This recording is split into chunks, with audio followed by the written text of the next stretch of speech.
keeping you up to date on GB News. Soaring food prices have pushed inflation to its highest level in 40 years, climbing now to 9.1% in May. That's up from 9% in April. Well, the cost of food and non-alcoholic drinks were the main driver, seeing the biggest jump since 2009. That, of course, is putting more pressure on household budgets. The Chancellor says the government's using all the tools at its disposal to bring inflation down and try to combat rising prices. Last week, the Bank of England warned inflation was likely to peak at more than 11% in October. Chris Beauchamp, head of market analysis UK at the IG Group, says the government has some difficult choices. There's maybe suggestions that we might see some kind of, not emergency budget, but maybe some updated spending plans that could see an increase in some benefits, that could see perhaps some tax rises delayed or indeed reversed. Notably, of course, consumers struggling with that rise in national insurance in April, just as inflation really began to take off over the last few months. So those are the kind of things they would do, but that, of course, hurts their revenue. The government is proposing new legislation which will give the UK powers to override rulings by the European Court of Human Rights. It's after the court blocked the first deportation flight carrying asylum seekers to Rwanda last week. The Deputy Prime Minister, Dominic Raab, who's introducing the bill to Parliament later today, says the reforms will restore common sense to the system. What this bill will do is it will replace the Human Rights Act, reinforce our quintessentially British liberties like freedom of speech, the liberty that guards the others, give it higher pecking order in the hierarchy of rights, greater weight attached to it. I think that's important. But also curb some of the abuses of human rights that we've seen with very elastic interpretations fueled by the Human Rights Act, which, just to give you an illustration, have allowed foreign criminals to trump deportation orders with very opaque, elastic interpretations of things like the right to family life. And that's the kind of common sense approach that will restore to our justice system. In eastern Afghanistan, 280 people have been killed. Hundreds more have been injured in an earthquake. It was a 6.1 magnitude earthquake that struck early this morning, around 27 miles from the border with Pakistan. Houses were reduced to rubble, with residents describing strong jolts. Authorities have launched rescue operations and say the death toll is likely to rise as they reach remote villages. Now, despite there not being an official strike today, passengers have been hit by more train cancellations across the rail network. Talks have resumed between the RMT union and National Rail and other train companies to try to resolve the dispute over jobs, pay and conditions. If they come to an agreement, the third strike planned for Saturday could be called off. Well, today, only 60% of trains are running, with some operators ending services earlier than usual ahead of another round of strike action tomorrow. The Shadow Culture Secretary, Lucy Powell, says the government isn't doing enough to help solve the problem. This huge backlog Britain now, and that's what the government should be focusing fully on, dealing with these issues, dealing with the cost of living crisis, instead of creating these false divisions and these false wars, and almost looking like they're gleefully willing along this sort of strike action and strife that we're seeing, because they think that will help them going into the next general election. And it's a party political campaign of theirs instead of putting the national interest first. The final day of campaigning is underway for by-elections in both West Yorkshire and Devon. The vote in Wakefield was triggered by the resignation of the Conservative MP, Imran Ahmed Khan, after he was convicted of sexually assaulting a boy. In Tiverton and Honiton, Tory MP Neil Parish quit after admitting that he watched pornography in Parliament. The polls open tomorrow. A suspect who confessed to killing a British journalist in Brazil has helped police reconstruct the crime. Newly released video shows the fisherman visiting the scene of the murders of Dom Phillips and Indigenous expert Bruno Pereira with police. He's said to have explained how they were killed and how he disposed of their bodies.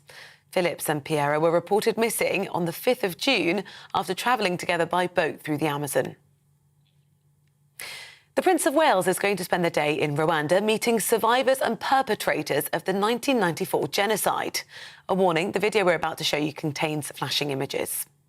Charles and the Duchess of Cornwall will visit the country's National Genocide Memorial, where they'll lay a wreath before then attending a summit of Commonwealth leaders.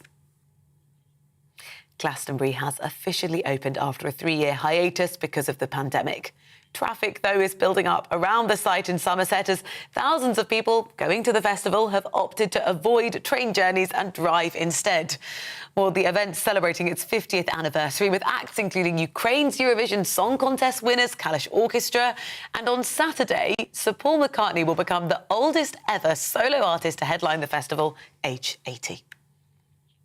This is GB News and you're now up to date. I'll bring you more as it happens. Now let's head to the point.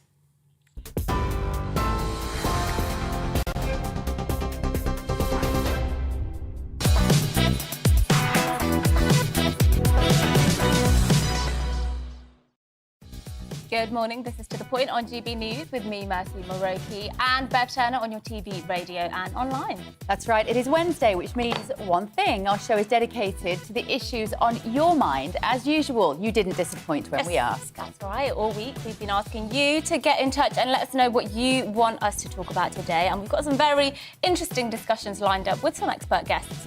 That's right. Immigration policy remains a lively topic of discussion. But how does our immigration system actually work? How do you get asylum and how long does it take? We're going to be asking the former Border Force chief. Yes, and European diplomats have accused Russia of war crimes for, among other things, blockading Ukrainian food exports. We'll be asking how prepared is the UK for any global food shortages and are we self-sustainable? And yesterday, 30 people had to be evacuated from a West London tower block after a blaze erupted on the 12th floor, just minutes away from the Grenfell Tower. So, are we taking fire safety seriously enough? And 5 years on from Grenfell, has anything changed to help keep people safe? Yes, that's all coming up and much more as well across the programme. And you can get in touch with your usual views. gbviews@gbnews.uk is the email.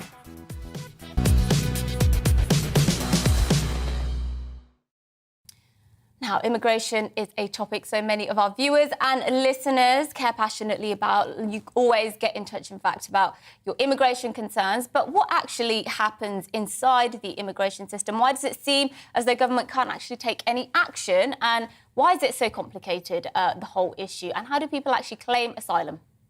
Now, Jimmy got in touch with us to ask about asylum seekers in the UK who might be living in taxpayer-funded accommodation but are not allowed to work. It's a very good question. Yes, he wondered why, given there are labour shortages in the UK, aren't asylum seekers allowed to work while we pay for their accommodation? So, joining us now to discuss all things asylum is former Chief Immigration Officer for UK Border Force at Calais, Kevin Saunders. Kevin, thank you so much for joining us. We heard the question there. Maybe start with that. Why is it that when people arrive here looking for asylum, why can't they go to work and earn a wage? They'd probably like to.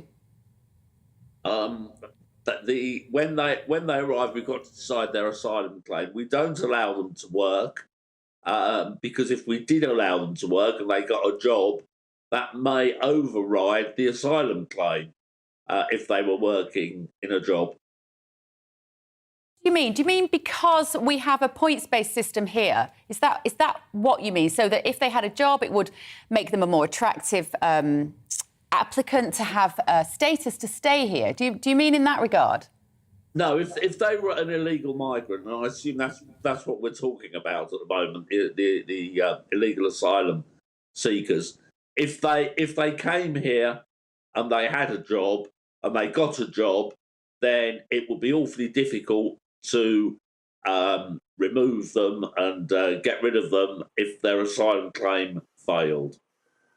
I mean, it's already very difficult, isn't it? I think I saw some headlines yesterday or the day before saying thousands, tens of thousands perhaps, of immigrants who are already here and have claimed asylum are still here despite having never received really a decision, or despite having received a decision, and then the Home Office can't get rid of them, so to speak. The Home Office can't deport them back to their country. It's already difficult enough. Isn't it a good idea to just actually allow them to work, to perhaps fill those job shortages that we see?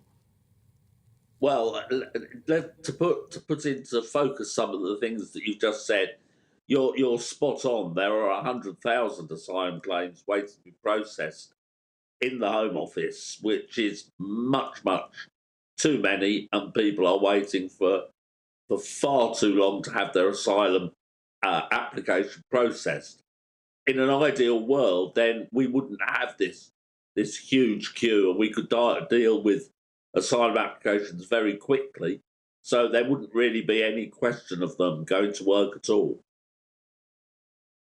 If we look at the numbers of migration, so not refugees claiming asylum, Kevin, but if we look, because I always think it's quite interesting when we talk about immigration to look at the actual numbers. So for the year ending June 21, we had 573,000 people enter the UK. This is legally, and 334 emigrated. So we had this net migration into the UK of 239,000 people.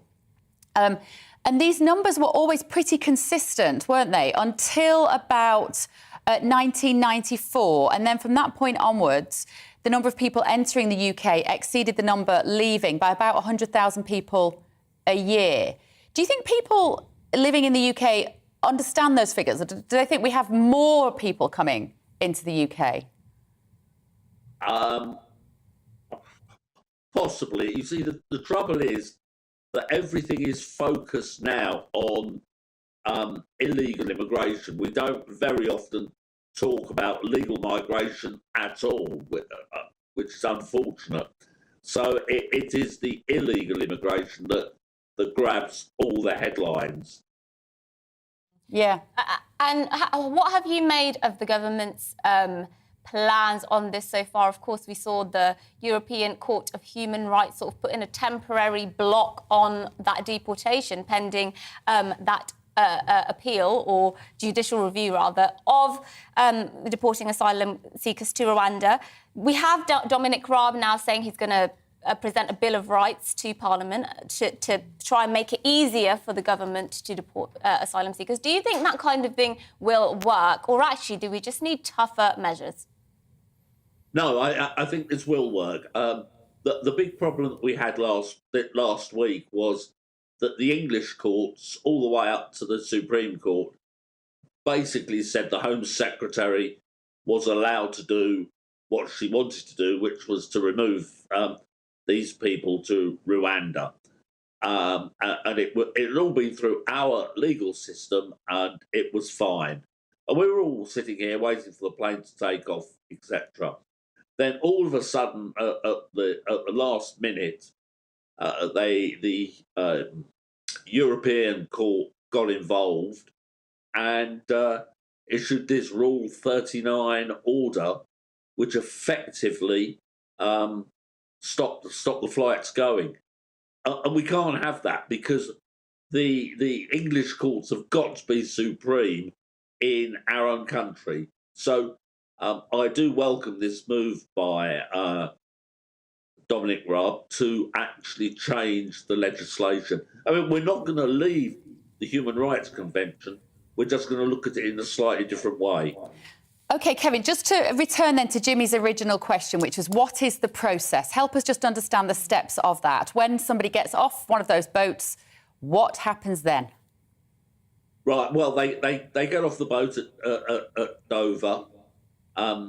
They're taken then to Manston, which is a former RAF base about 20 minutes, half an hour away, where they're assessed.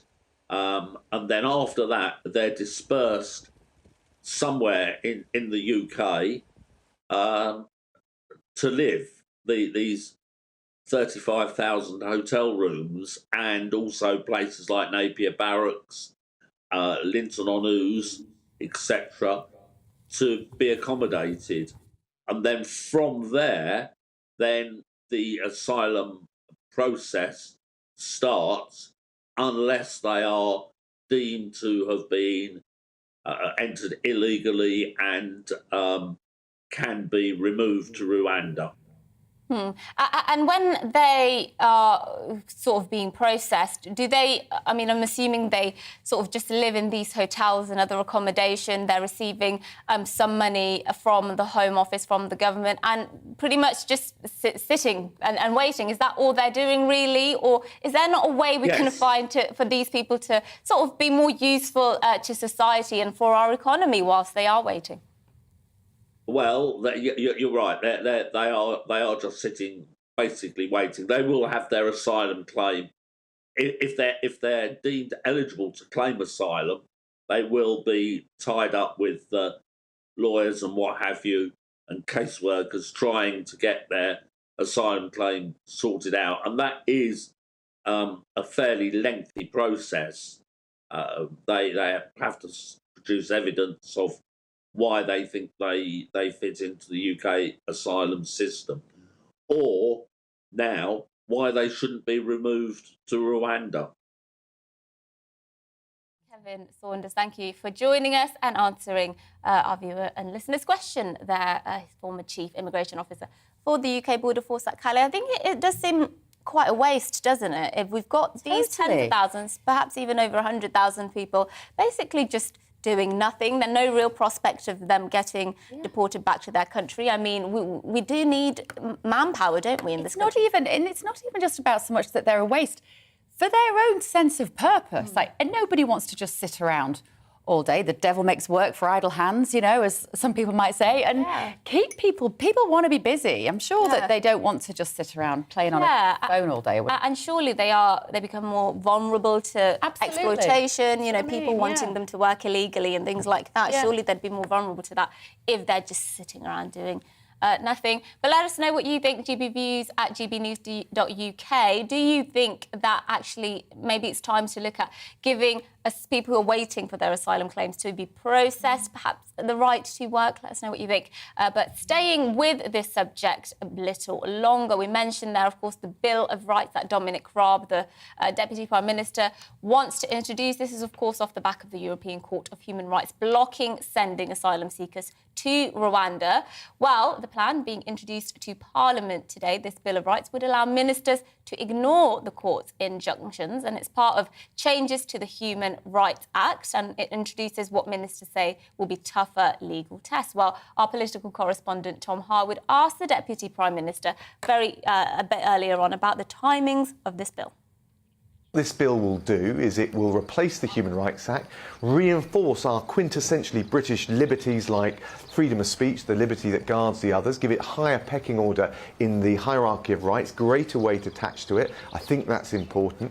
But also curb some of the abuses of human rights that we've seen with very elastic interpretations fueled by the Human Rights Act, which, just to give you an illustration, have allowed foreign criminals to trump deportation orders with very opaque, elastic interpretations of things like the right to family life. And that's the kind of common sense approach that will restore to our justice system.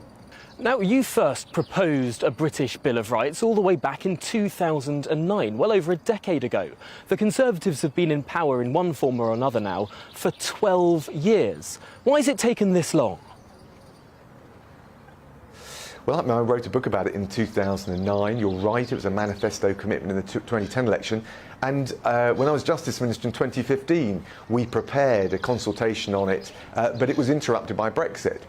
Now that Brexit is delivered and we've dealt with that issue, I think it's right that we restore some common sense to our human rights regime. And so we're staying in the European Convention. I think that's the right thing to do. I don't think we need to leave it, and indeed leaving it wouldn't really solve many more of our problems. But we will stay within the Convention, overhaul the Human Rights Act, and that gives us much greater leeway, margin of appreciation over the application of rights. And in particular, there are areas where we want to strengthen liberty, freedom of expression, freedom of speech. But there are also areas where we want to be able to protect the public. My parole reforms, dealing with the threat of ideologues and terrorists inside prison. And of course, as I've already said, deportation of foreign national offenders. So we'll get the balance right, protect our proud tradition of liberty, but also restore some common sense. Well, Deputy Prime Minister Dominic Raab there saying this bill will restore some common sense, and we'll see about that. But after the break, is the UK prepared for any food shortages, any future food shortages? We'll be putting your questions to a dairy farmer. But first, the weather. Hello, Alex Deacon here with your latest weather update from the Met Office. The weather is on the change over the next few days, but today, if you like blue sky, well, you're in for a treat. Certainly across most of England and Wales, it's fine, sunny and warmer than yesterday. It is a little cloudy across the northwest thanks to this weather front, and this one is approaching from the south, and that one could bring us some heavy downpours later tomorrow. But for today, as I said, most places set fair, dry, fine, lots of sunshine. Sunny skies for eastern and southern Scotland, but a bit more cloud for Northern Ireland, certainly northwest Scotland. Quite windy in the far northwest as well. Elsewhere, the winds are light and the sun is really lifting those temperatures. A little bit warmer than yesterday, 25 to 28 degrees Celsius. Always a bit cooler on some coasts, but probably the south coast a little warmer than today. Obviously, it's still going to be cool with the brisk winds and the cloud across the far northwest, where there'll continue to be a bit of patchy rain through this evening. Generally a fine summer's evening, however, for the vast majority. But later in the night, just notice this, the threat of thunderstorms moving up from France. A fairly warm night with temperatures holding up in the low teens. On to Thursday, many places will again start with plenty of sunshine. More cloud for Northern Ireland, Western Scotland again. Some patchy rain in the far north. In the southeast, though, there is the risk of those thunderstorms moving up. And then during the day, we're expecting more heavy showers with the risk of thunderstorms to break out across parts of England and Wales. They could be pretty big storms as well. Before they arrive across northern England, the North Midlands, we could get close to 30 degrees Celsius. So another very warm day here. Not as warm in the south. Now, the downpours that we see tomorrow, they'll be hit and miss, but as I say, they could cause some disruption. A lot of rain falling in a short space of time, the risk of large hail and gusty winds too, and the threat of those heavy showers drifting northwards during Thursday evening. Then all change with the weather turning much more showery and much cooler as we head through the weekend.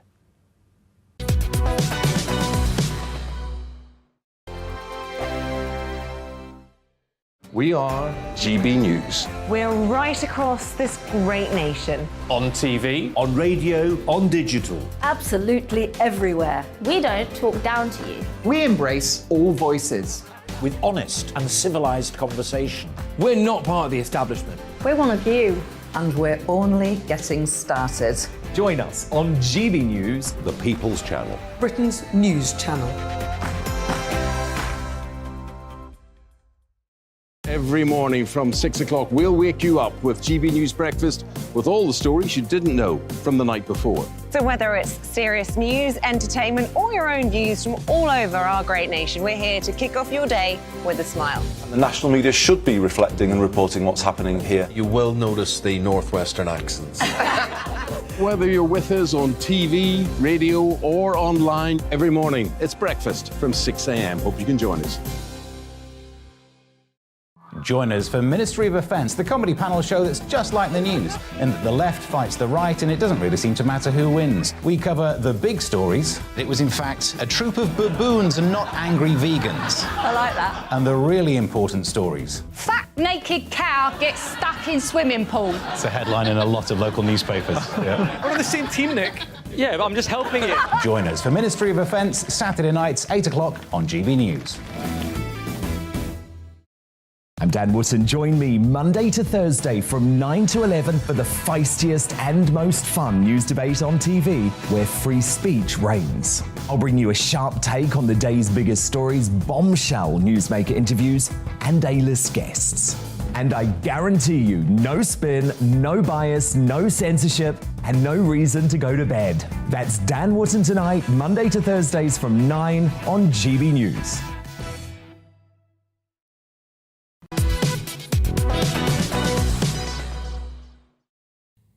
A very good morning to you. It's 10:24 and this is To The Point with me, Mercy Moroki, and Bev Turner on GB News. We're live on your TV, online and radio this morning. Now, European diplomats have described Russia's blockading of Ukraine as a war crime amid concerns that the invasion could spark a global food shortage. The EU's head of external affairs, Josep Borrell, said, quote, millions of tons of wheat remain blocked in Ukraine while in the rest of the world people are suffering hunger.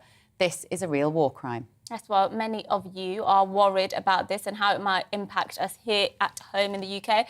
Joanna got in touch to say this, quote, could you please identify and explore the problem of how self-sufficient the UK is regarding the upcoming food shortage?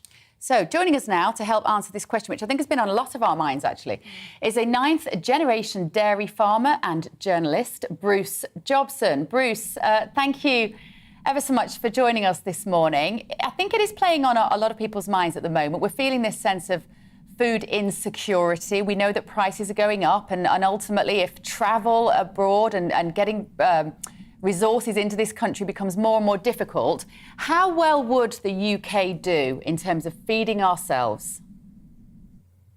Well, good morning, Bev and Mercy. Thank you.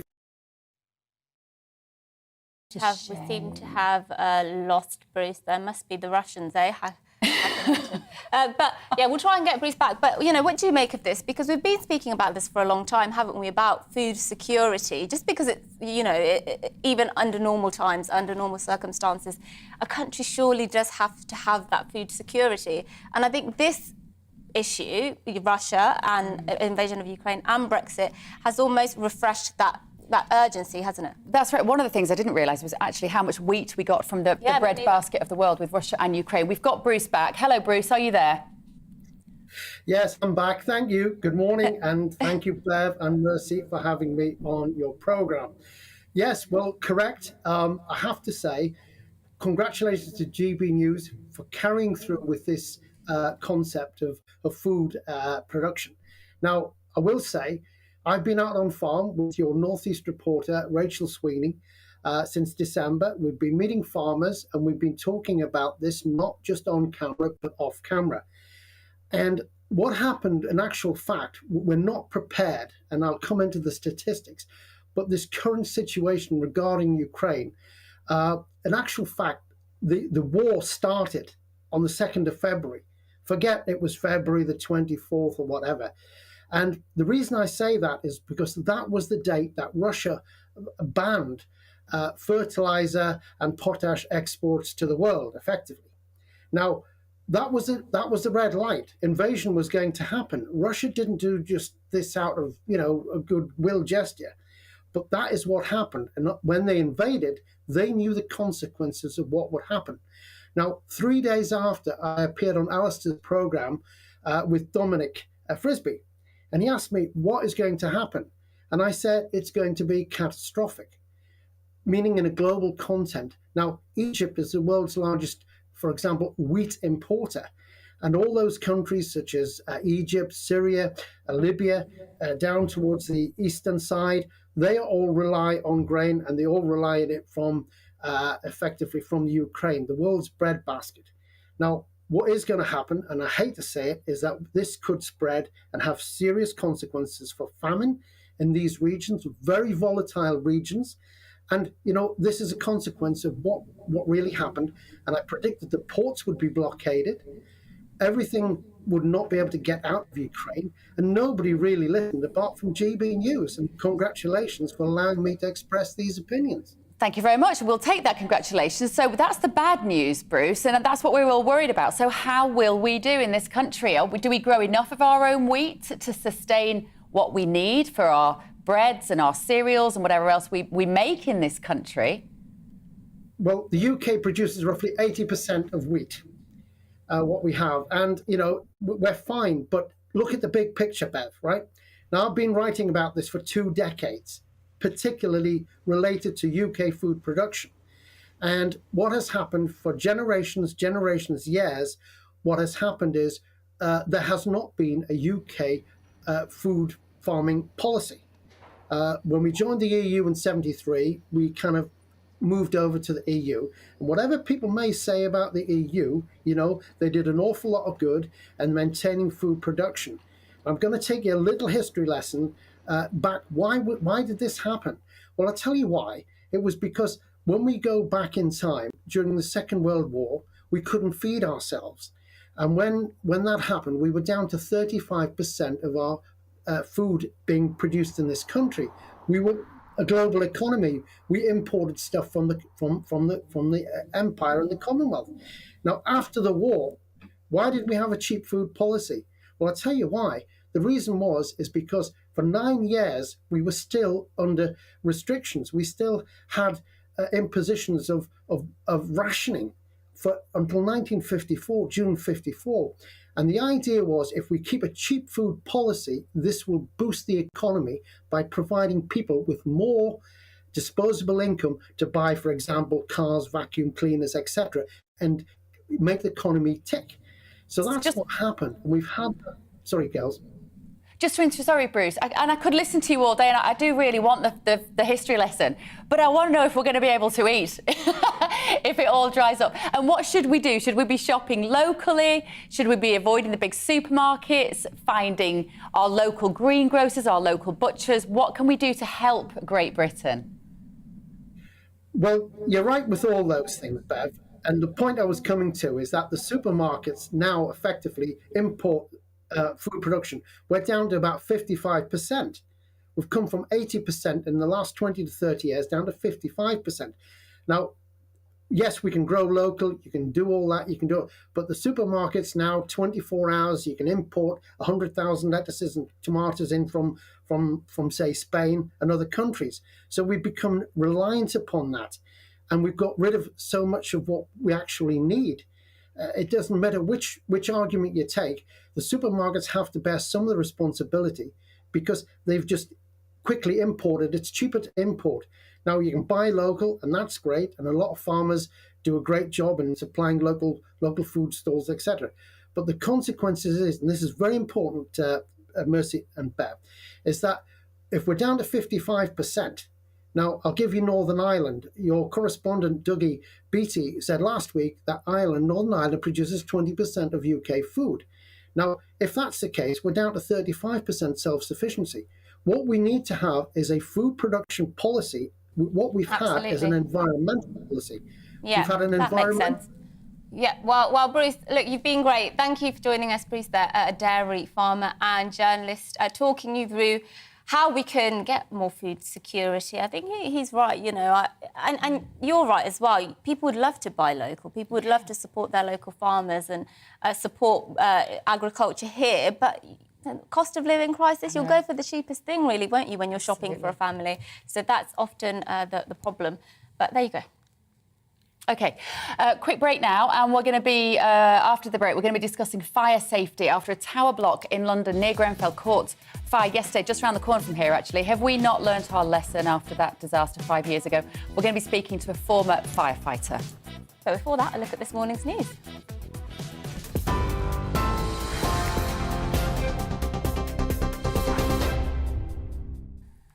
A very good morning to you. It's 10:33. I'm Rosie Wright, keeping you up to date. Some breaking news this hour. An earthquake has killed at least 950 people in eastern Afghanistan.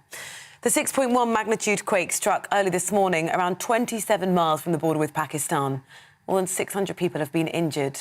Video shows houses that were reduced to rubble. Authorities have launched rescue operations and say the death toll is still likely to rise as they reach remote villages.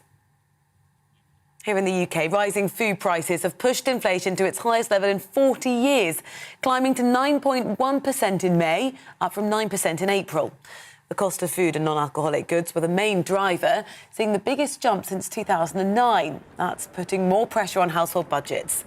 The Chancellor says the government is doing everything it can to bring inflation down and combat rising prices. I want people to be reassured that we have all the tools we need and the determination to reduce inflation and bring it back down. Firstly, the Bank of England will act forcefully to combat inflation. Secondly, the government will be responsible with borrowing and debt so we don't make the situation worse and drive up people's mortgage rates any more than they're going to go up. And lastly, we're improving the productivity of our economy, improving the supplies of energy we have and moving people off welfare into work. The government is proposing new legislation which will give the UK powers to override rulings by the European Court of Human Rights. It's after the court blocked the first deportation flight carrying asylum seekers to Rwanda last week. The Deputy Prime Minister, Dominic Raab, who's introducing the bill to Parliament later today, says the reforms will restore common sense to the system. Passengers have been hit by more train cancellations as talks resume to resolve a dispute over jobs, pay and conditions.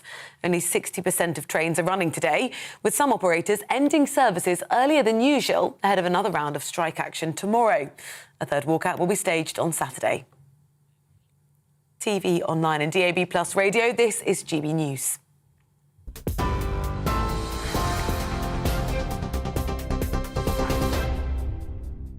Direct Bullion sponsors the Finance Report on GB News for gold and silver investment.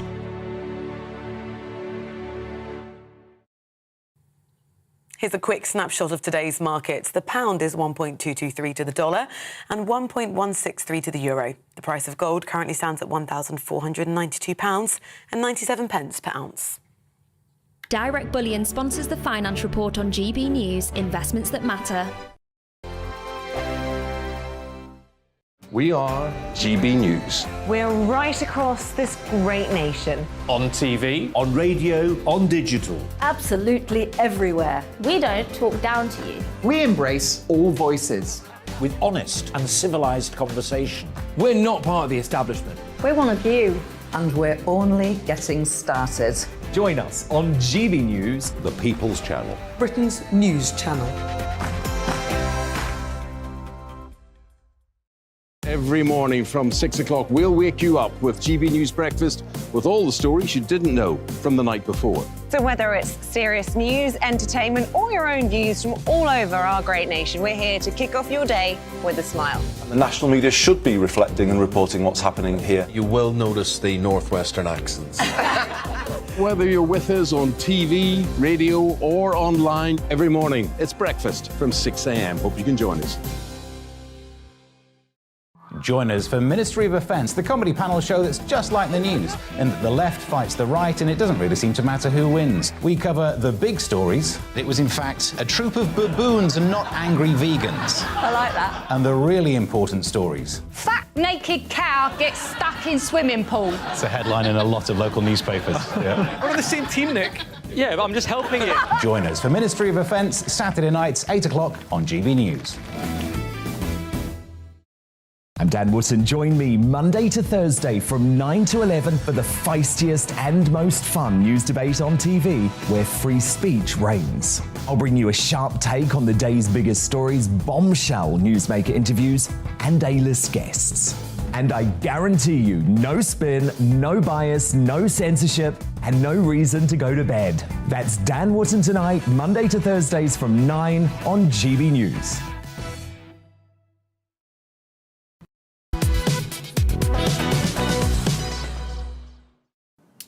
Good morning, the time's 10:37 and this is To The Point with me, Mercy Moroki, and Bev Turner. We're live on your TV, online and radio. OK, now you've been getting in touch with your messages, so we're going to go to a few of them now. Asylum seekers, we had our guest on earlier, Kevin, from former Border Force officer. And you do feel really strongly about this, and I do get it. Mark has said, get the asylum seekers to work, but for their keep, not for a wage. We're hemorrhaging money that taxpayers cannot afford. And also with wars that are not ours and everything else that's going on, we cannot keep it up. Yes, that's right. Lots of you split on this, actually. Alfred here says we should insist that immigrants work for their keep whilst their claim is being sorted out. However, Al says giving asylum seekers the right to work is madness. The big bosses would love it. It's another route to cheap labour and exploitation. And I think that's interesting because you could make a distinction, couldn't you, between sort of working traditional jobs, I suppose, and then working sort of for the community, I guess.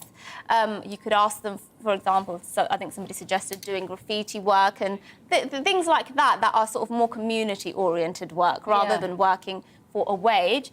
It could work. I don't know. I wonder how it would look on the global stage. I'd be interested to know what other countries do, actually. If you have any idea what other countries do with asylum seekers, whether they also just house these poor people sometimes. You know, I know they have a bad reputation, but often they are fleeing war zones. Not all of them. We've had that clarified quite a few times on this programme.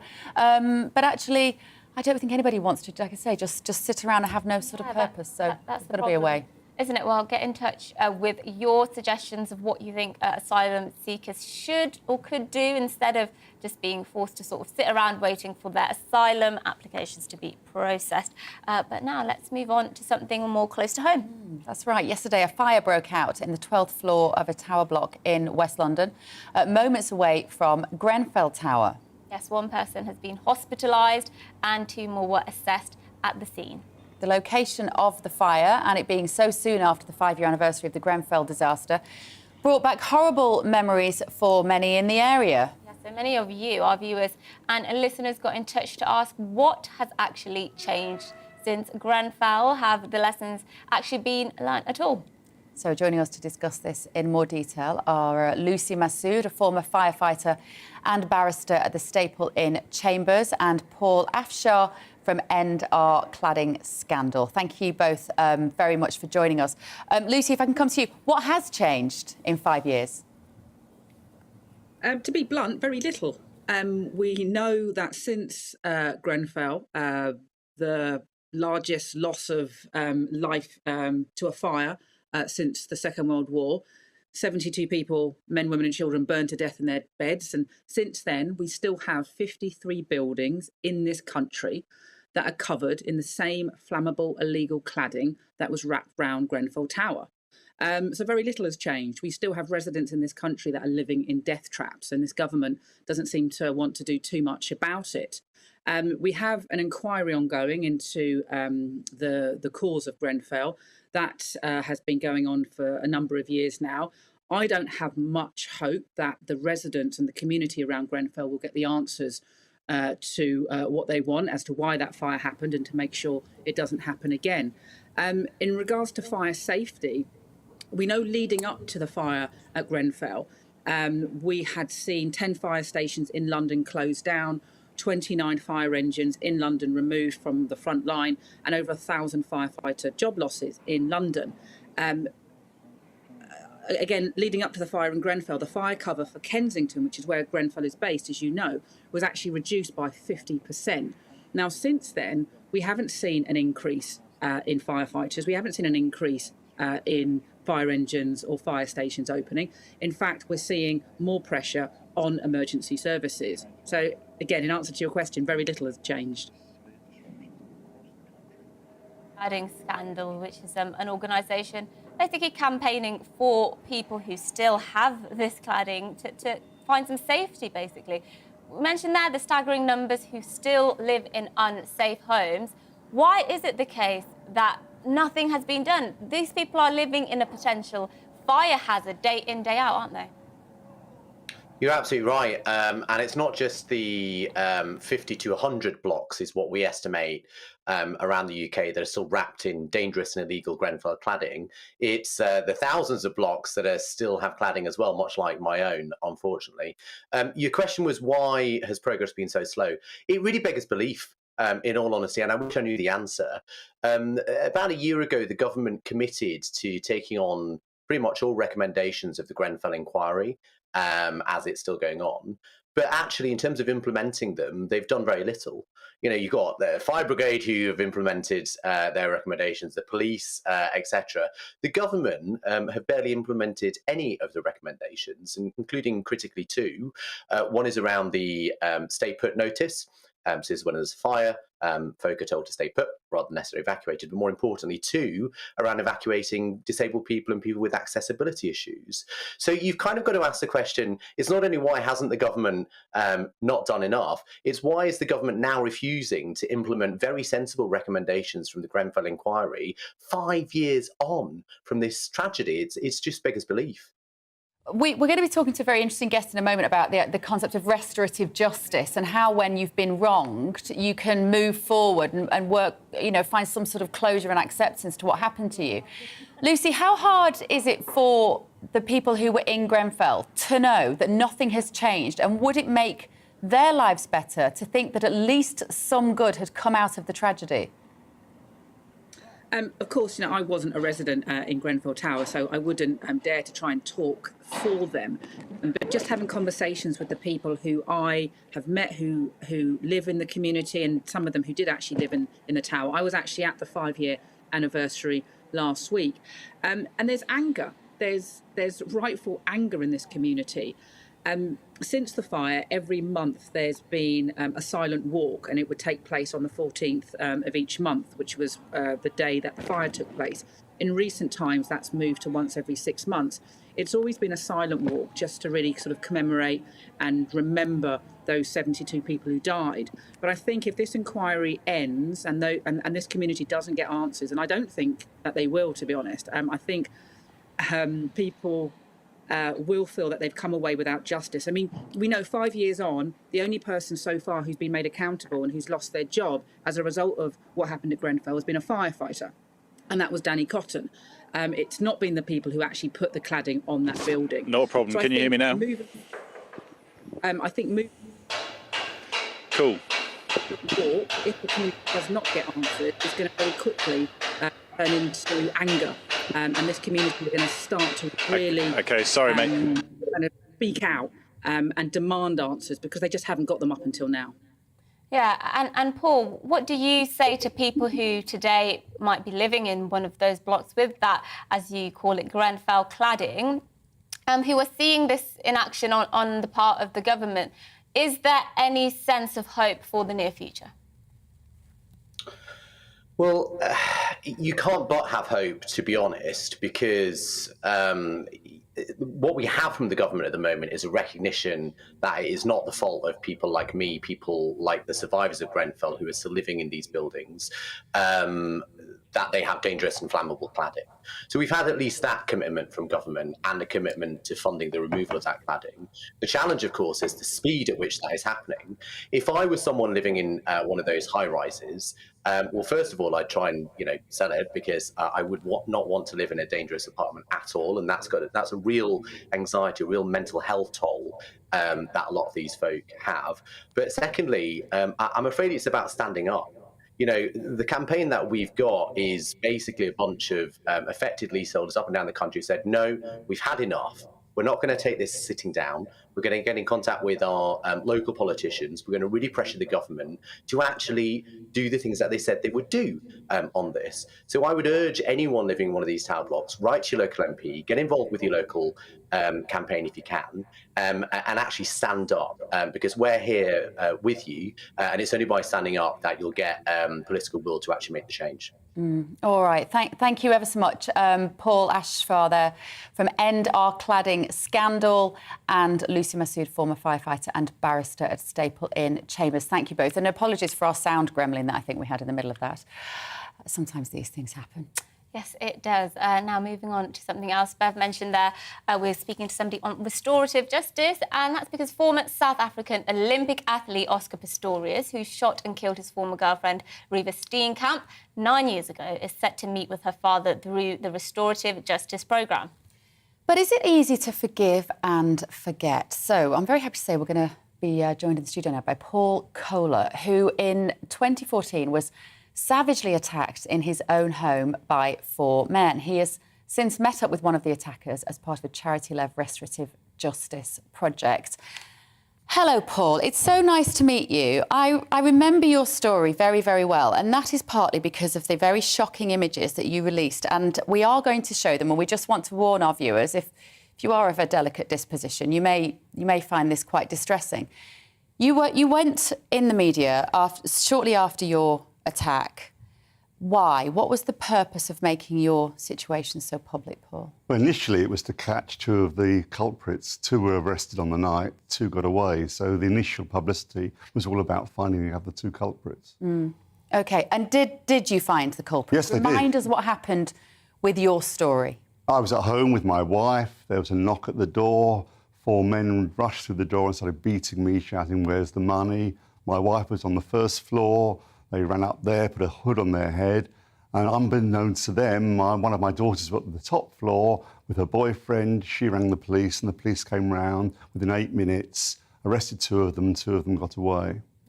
It is just everybody's worst nightmare, isn't it, to think that you're safely in your home, you answer the door, and your very worst nightmare is realised? Yes, it felt like I was in a gangster movie. It was a absolutely bizarre moment, of course. Yeah. We're speaking about, of course, restorative justice. Just tell us the process you went through. So what happened that led up to, your involvement with this charity, and what gave you the strength, I suppose, to actually go through with that? Well, I was on the radio and I was asking the question, why me? Why did it happen? And the charity, Why Me, were listening to the radio broadcast. And they said, well, do you want to go through restorative justice? Of which I knew very little about it. They explained it to me and said, look, do you want to see if it's possible to meet one or more of the attackers and talk to them? Can I ask you how long after the attack that was? They contacted me within a few weeks. I didn't meet the attackers till at least probably 6 months, or one of the attackers for at least 6 months. And by that point, were they in prison? They were in prison. They were in prison. They pleaded guilty. They were in prison, and only one of the 4 did I meet. And yes, that was it. And did you only meet one because that was their choice, or that was your choice? No, a combination, really. I was quite happy to meet all of them, but the whole point of restorative justice is not always possible. Sometimes the perpetrator is not suitable. 2 of them didn't want to do it. 1 was thought unsuitable. I think he was psychopathic. Right. And the 4th one did want to do it. So just talk us through that meeting when you come face to face with somebody that's caused you such enormous harm. Well, it's clearly frightening for all sides, actually. I was there, my wife was there, my daughter was there. All of us were nervous. But equally, the perpetrator, the chap inside, was also very, very nervous. He was physically trembling. And tell us how that conversation went when you spoke to him about the attack. Well, there were sort of rules, ground rules were sorted out before we started. We were sitting in a circle. We knew we were going to speak initially. And so we spoke. We spoke our mind, then gave him a chance to respond. And was it, in that moment, do you feel anger towards that person, or is it more pity? It depends on the individual. I felt pity. My wife, who was there just to tell him how angry she felt, was very angry with him. Yeah. Sorry, go on. No, go on, Mercy. I find it fascinating. Well, I just want... You mentioned this why me sort of phrase, and, did you put that question to him? What was his reasoning, his justification for what he had done? What's interesting is I was looking at the past, why did you do it? And, of course, he was never going to tell me that, even if he knew. I assume it was a drug debt and they'd gone to the wrong house. But he wasn't going to tell me that. And I soon realised, as I asked the question, he was never going to go down that path for obvious reasons. My wife was into the present. She wanted to tell him how angry she was. Interestingly, my daughter was looking to the future and saying, what are you going to do with your life? We thought that a very naive question, but actually that became the only question that became important, because his apology, and he did apologise, we could only check the authenticity of his apology by checking was he going to change his life. So my daughter's focusing on the future became the crucial question for all 3 of us. And what has happened to him? I don't know. I don't know. He didn't, these things are not perfect. He was going to respond after a year. That didn't happen. I'm told he got a certain amount of bullying in jail for being part of this. And so that turned sour for him, but so be it. So your experience with the charity, on the whole, is this a positive exercise for victims of crime to go through? It is for some. It absolutely was for me. My wife less so. She felt a bit annoyed because at the end she forgave him, and then she regretted that afterwards. But even she says it was a positive thing to go through. My daughter, though, it transformed her outlook. It demythologised the criminal. She left home soon after the attack because she couldn't stay living in her bedroom. She came back a year later after she'd gone through that process. So in a sense, he'd gone from being this monster in her mind to just being somebody that was pathetic. Yes, exactly. Yeah. And do you think there's a broader role for this restorative justice to play in our justice system? Because there are lots of people who will say, if somebody did that to my loved one, there's absolutely no way I would ever forgive them. And on top of that, many people would actually want to harm that person. What do you make of that? Yeah, that's a pretty legitimate reaction, but some will want to go through it. So the victim, we need to make the victim the centre of the criminal justice system. Restorative justice is one of the ways in which we can do that. It won't work for everyone, but it will work for some, and we should offer it. And do you think there is the will within our criminal justice system to see this happen more often, or are people nervous of potential conflict situations? We have to work it out properly. There has to be lots of counselling before you do it. But absolutely, there is a will. There's Mayor of London money for it. There's central government funding for it. And of course, it cuts down on reoffending because those perpetrators who go through it are trying to change their life. This is a process that helps them. So in fact, they say every £10, every pound you spend on restorative justice, it saves £10 on the criminal justice system. Well, you've sold it to me in that regard. I mean, because that's what we would all love to see is less reoffending. That's what we all find incredibly frustrating. And anything that will help that has surely got to be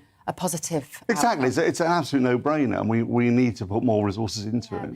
And just very finally, would you say you've moved on and are at peace with what happened to you? Have you managed to get your life back on track and your mind back on track? Yes. And forgiving someone is, to an extent, a selfish act because it gives you power over them. Suddenly, it's no longer something that's daunting. You know, I've moved on. And you're a Lib Dem councillor now, aren't you? I am indeed. It got me into politics as well. It got you. It actually did drive you to get into politics. Because because my image was used in the Brexit campaign because the attackers were for Polish immigrants, and I was annoyed that my image was being used that way. So it got me into politics. So you see. Well, there was an outcome there. Well, good luck to you, and it's a very brave thing you did there, and we've been honoured to have you on. An honour to have you. Yeah, thanks, Our Paul. show this morning. Well, let us know what you think. gbviews@gbnews.uk. What would you do in that situation? We'll be back in just a moment with more of today's news. Hello, Alex Deacon here with your latest weather update from the Met Office. The weather is on the change over the next few days, but today, if you like blue sky, well, you're in for a treat. Certainly across most of England and Wales, it's fine, sunny and warmer than yesterday. It is a little cloudy across the northwest thanks to this weather front, and this one is approaching from the south, and that one could bring us some heavy downpours later tomorrow. But for today, as I said, most places set fair, dry, fine, lots of sunshine.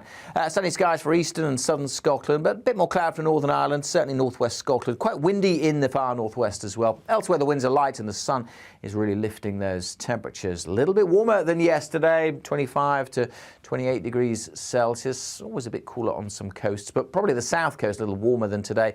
Obviously, it's still going to be cool with the brisk winds and the cloud across the far northwest, where there'll continue to be a bit of patchy rain through this evening.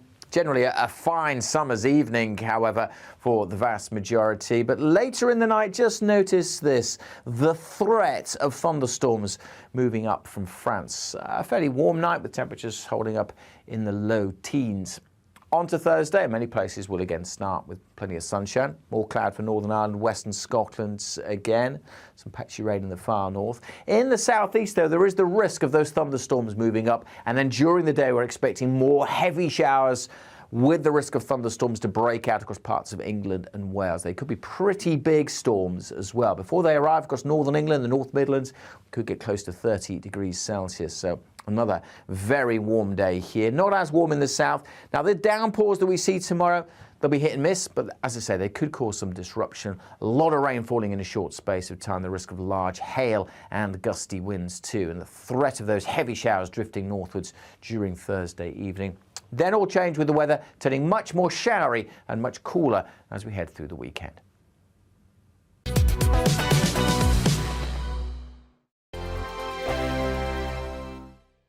We are GB News. We're right across this great nation. On TV, On radio, on digital. Absolutely everywhere. We don't talk down to you. We embrace all voices. with honest and civilised conversation. We're not part of the establishment. We're one of you. And we're only getting started. Join us on GB News, The People's Channel. Britain's news channel. Every morning from 6 o'clock, we'll wake you up with GB News Breakfast with all the stories you didn't know from the night before. So whether it's serious news, entertainment, or your own views from all over our great nation, we're here to kick off your day with a smile. The national media should be reflecting and reporting what's happening here. You will notice the northwestern accents.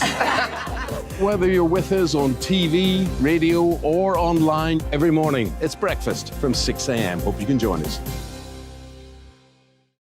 Join us for Ministry of Defence, the comedy panel show that's just like the news, in that the left fights the right and it doesn't really seem to matter who wins. We cover the big stories. It was in fact a troop of baboons and not angry vegans. I like that. And the really important stories. Fat naked cow gets stuck in swimming pool. It's a headline in a lot of local newspapers. Yeah. We're on the same team, Nick. Yeah, but I'm just helping you. Join us for Ministry of Defence, Saturday nights, 8 o'clock on GB News. I'm Dan Wootton. Join me Monday to Thursday from 9 to 11 for the feistiest and most fun news debate on TV, where free speech reigns. I'll bring you a sharp take on the day's biggest stories, bombshell newsmaker interviews, and A-list guests. And I guarantee you, no spin, no bias, no censorship, and no reason to go to bed. That's Dan Wootton tonight, Monday to Thursdays from 9 on GB News.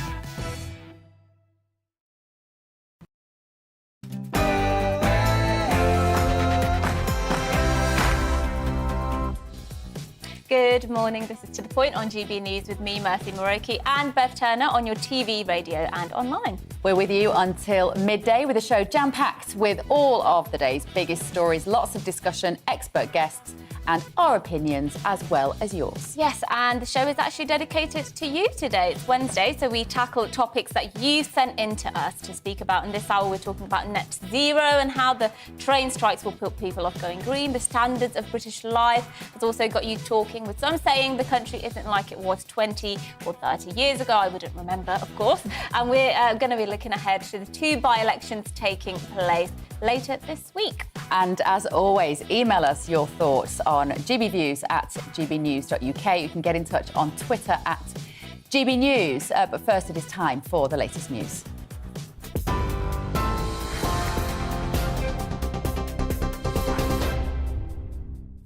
A very good morning to you. It's just 1 minute past 11. I'm Rosie Wright, keeping you up to date on GB News. Now, rising food prices have pushed inflation to its highest level in 40 years, climbing now to 9.1% in May. That's up from 9% in April. Well, the cost of food and non-alcoholic goods were the main driver, putting more pressure on household budgets. Last week, the Bank of England warned inflation was likely to peak at more than 11% in October. The Chancellor says the government's doing everything it can to bring inflation down and to combat rising prices. I want people to be reassured that we have all the tools we need and the determination to reduce inflation and bring it back down. Firstly, the Bank of England will act forcefully to combat inflation. Secondly, the government will be responsible with borrowing and debt so we don't make the situation worse and drive up people's mortgage rates any more than they're going to go up. And lastly, we're improving the productivity of our economy, improving the supplies of energy we have and moving people off welfare into work. In eastern Afghanistan, an earthquake's killed at least 950 people. The 6.1 magnitude quake struck early this morning around 27 miles from the border with Pakistan. More than 600 people have been injured, with video showing houses that were reduced to rubble. Authorities have launched rescue operations and say the death toll is still likely to rise as they reach remote villages. The government is proposing new legislation which will give the UK powers to override rulings by the European Court of Human Rights. It's after the court blocked the first deportation flight carrying asylum seekers to Rwanda last week. The Deputy Prime Minister, Dominic Raab, who's introducing the new bill later to Parliament today, he says the reforms will restore common sense to the system. This bill will do is it will replace the Human Rights Act, reinforce our quintessentially British liberties like freedom of speech, the liberty that guards the others, give it higher pecking order in the hierarchy of rights, greater weight attached to it. I think that's important. But also curb some of the abuses of human rights that we've seen with very elastic interpretations fueled by the Human Rights Act, which, just to give you an illustration, have allowed foreign criminals to trump deportation orders with very opaque, elastic interpretations of things like the right to family life. And that's the kind of common sense approach that will restore to our justice system. Now, despite there not being an official strike today, passengers have still been hit by more train cancellations across the rail network. Talks have resumed between the RMT Union and National Rail and other train companies to try to resolve the dispute over jobs, pay and conditions. If they come to an agreement, the third strike planned for Saturday could be called off. Only 60% of trains are running today, with some operators ending services earlier than usual ahead of another round of strike action tomorrow. The Shadow Culture Secretary, Lucy Powell, says the government isn't doing enough to help solve the problem. It's huge backlog Britain now, and that's what the government should be focusing fully on, dealing with these issues, dealing with the cost of living crisis, instead of creating these false divisions and these false wars, and almost looking like they're gleefully willing along this sort of strike action and strife that we're seeing, because they think that will help them going into the next general election. And it's a party political campaign of theirs instead of putting the national interest first. The final day of campaigning is underway for by-elections in both West Yorkshire and in Devon. The vote in Wakefield was triggered by the resignation of the Conservative MP Imran Ahmed Khan after he was convicted of sexually assaulting a boy. In Tiverton and Honiton, the Conservative MP Neil Parish quit after admitting that he watched pornography in Parliament. The polls open tomorrow. Glastonbury has officially opened after a 3-year hiatus because of the pandemic. Traffic, though, is building up around the site in Somerset as thousands of festival goers opt to avoid train journeys and travel by car instead. The event is celebrating its 50th anniversary with acts including Ukraine's Eurovision Song Contest winners Kalish Orchestra. Then on Saturday, Sir Paul McCartney will become the oldest ever solo artist to headline the festival, age 80. This is GB News and you're now up to date. I'll bring you more as it happens. Now let's return to Mercy and Bev.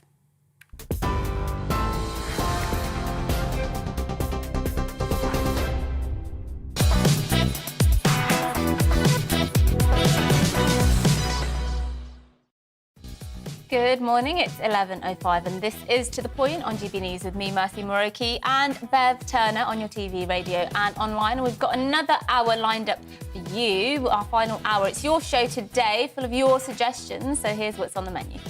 We received lots of emails from those of you who are furious about the rail strikes. Although today is not an official strike day, there are still many service disruptions and delays across the network. Our regional reporters will tell you more. We're going to be asking how the UK can reach its net zero targets when nobody can go green and get the train. Yes, and how has life changed in the UK over the past 50 to 60 years? Have we seen a decline in standards, public standards, morality, civic pride and trust in our politicians? Well, one of our viewers seems to think so, and we'll be chatting to a former MP as well as a local councillor about the shape of British values shortly. And finally, we're going to have the latest ahead of 2 by-elections taking place later this week. Yes, that's all coming up and much more as well across the next hour. And you can get in touch with your views, gbviews@gbnews.uk.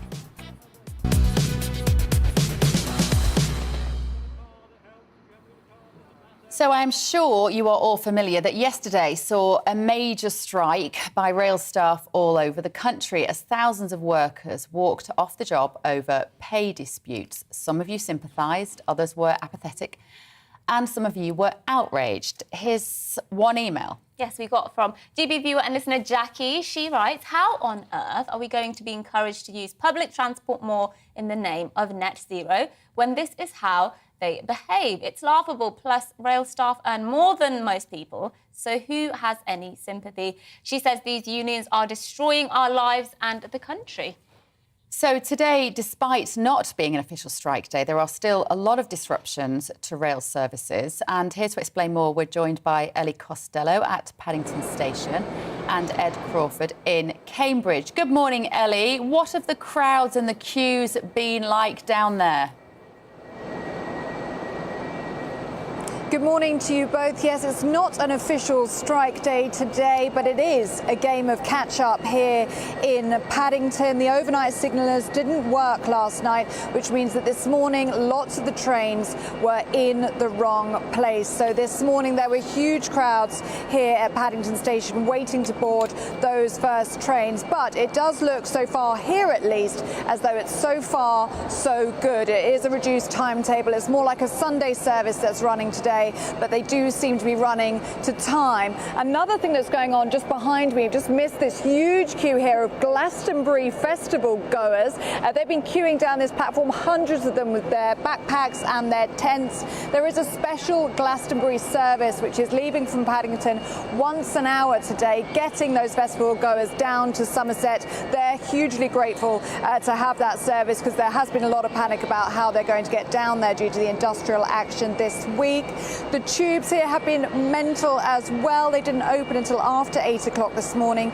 Huge queues to access the tube lines, and we do know that there are severe delays across the network still ongoing. Well, I've been speaking to people in Paddington Station about how the strike action has affected them. OK, so how have you been affected by the train strike on the way to Glastonbury? Well, we had to change our first tickets. We got earlier ones today, and then we had to get a taxi all the way up from our houses. So it took longer probably than it might have done. But yeah, it was a bit annoying. But we're all here now, so that's what matters. It's been took a while for me to get to the Paddington station. Normally from where I live, it's only half hour, And I had to wake up this morning about 4 o'clock to get here. 6 o'clock. So how did you get here? By taxi? No, by bus, night bus. Took about 4 buses. It takes about an hour and a half to get there, and then we're taking the free shuttle bus to Glastonbury, and then probably a long walk trying to find where to camp. But yeah, that's what we're doing. So is this added stress to your journey, or are you taking it all in your stride?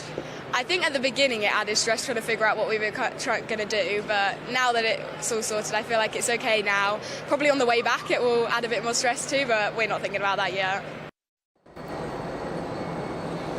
Thanks. Well, meanwhile, talks have resumed this morning between RMT unionists and Network Rail officials. That meeting is taking place now. We know so far that RMT has rejected pay offers of 1% and 2%. They want to protect job losses. Will be interesting to see if they come to any agreement today, but if they do, it won't be quick enough to solve any disruptions that are taking place tomorrow, but it may stop Saturday's strike action taking place. Well, thank you, Ellie, for that update. Let's go now to our East of England reporter, Ed Crawford, who is in Cambridge. Ed, are you seeing people getting back to normal today, or are you still seeing lots of disruption from yesterday? It's a bit of both, really. I've been speaking to commuters in the main Cambridge station and particularly here in Cambridge North. Now, Cambridge North is a heavy commuter population. A lot of people buy homes in Cambridge North because of its great rail access links to London. And I've met a lot of commuters today who said they're very thankful that they're able to get to the office in London today, but they're concerned about getting back and they're concerned about the strike action this coming Saturday.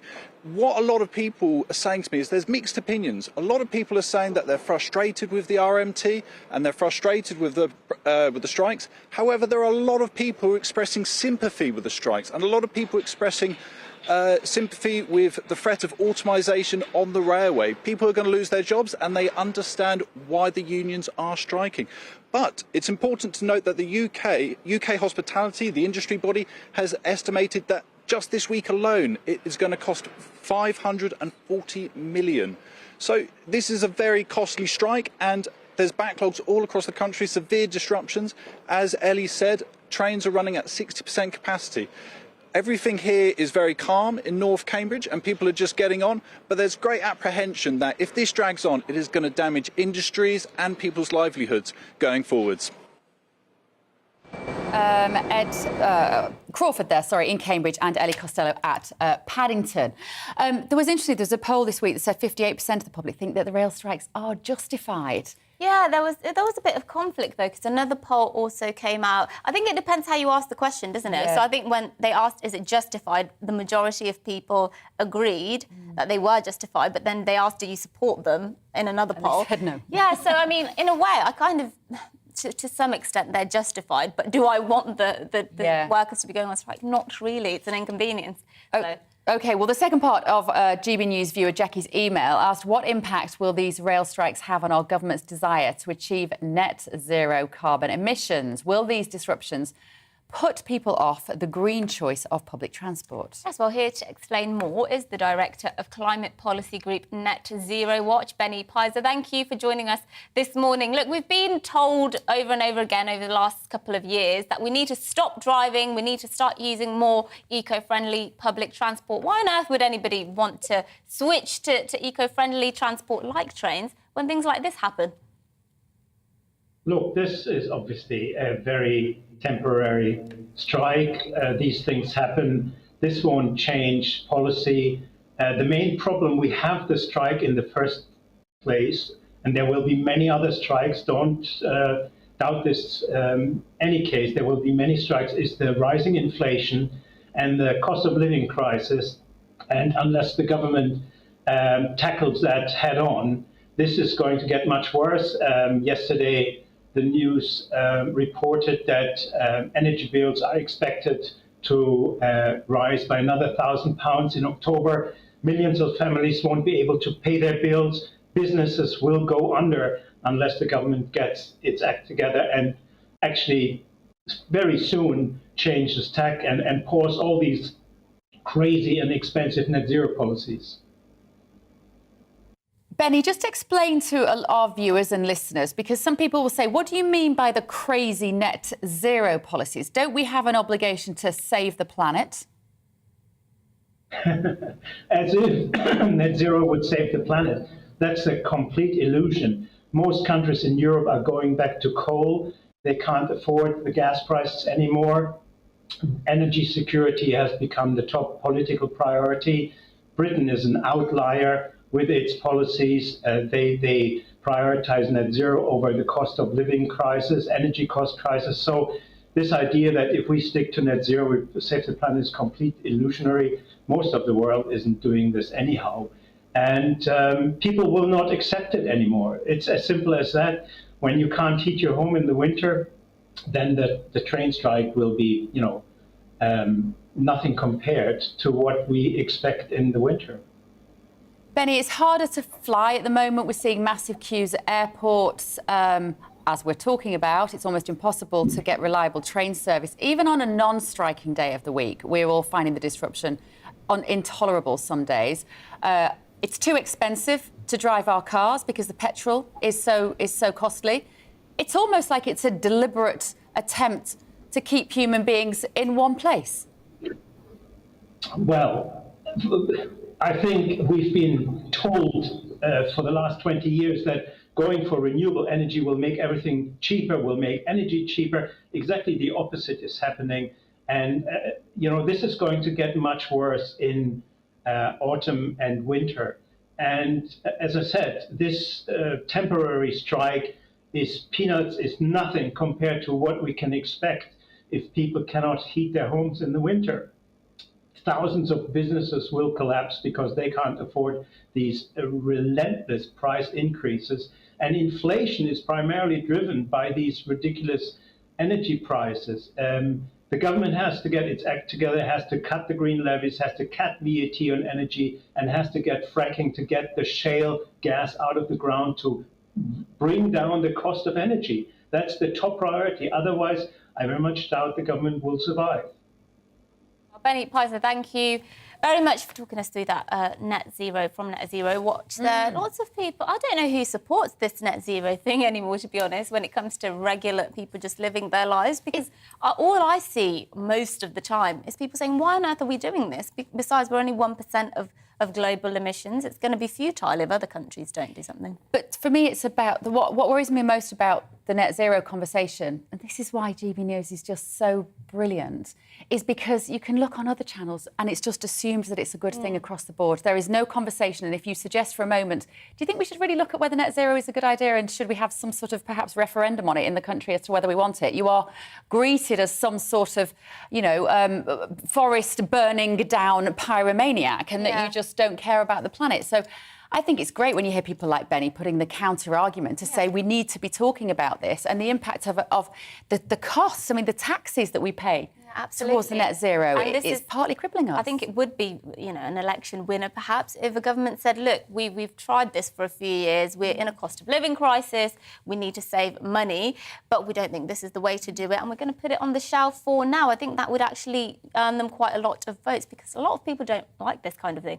Let us know what you think. GBViews at GBnews.uk. Is it time to scrap net zero? But after the break, is Britain losing its moral identity and standards? That's a question asked by one of our listeners that we will investigate very shortly. Hello, Alex Deacon here with your latest weather update from the Met Office. The weather is on the change over the next few days, but today, if you like blue sky, well, you're in for a treat. Certainly across most of England and Wales, it's fine, sunny and warmer than yesterday. It is a little cloudy across the northwest thanks to this weather front, and this one is approaching from the south. And that one could bring us some heavy downpours later tomorrow. But for today, as I said, most places set fair, dry, fine, lots of sunshine.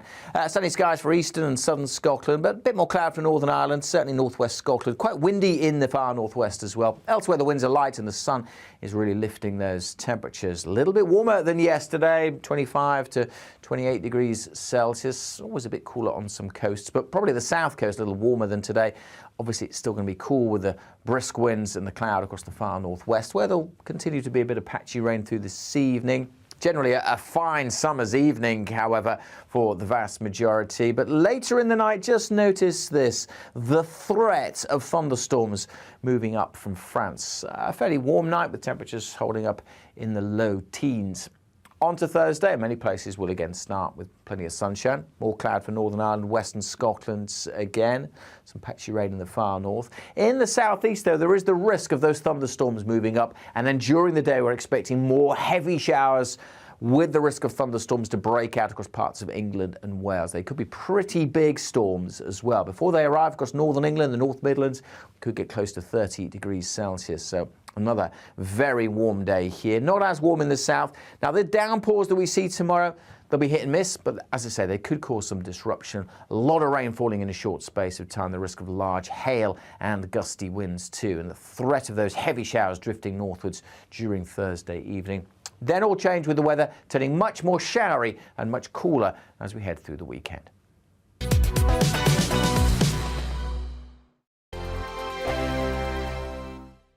We are GB News. We're right across this great nation. On TV, on radio, on digital. Absolutely everywhere. We don't talk down to you. We embrace all voices.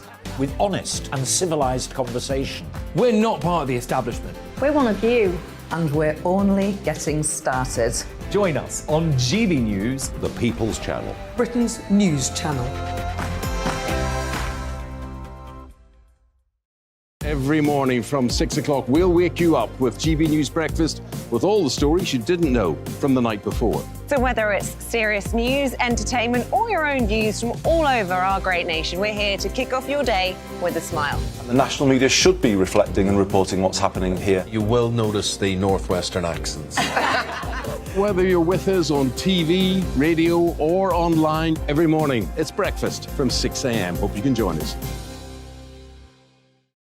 Join us for Ministry of Defence, the comedy panel show that's just like the news, in that the left fights the right and it doesn't really seem to matter who wins. We cover the big stories. It was in fact a troop of baboons and not angry vegans. I like that. And the really important stories. Fat naked cow gets stuck in swimming pool. It's a headline in a lot of local newspapers. Yeah. We're on the same team, Nick. Yeah, but I'm just helping you. Join us for Ministry of Defence, Saturday nights, 8 o'clock on GB News.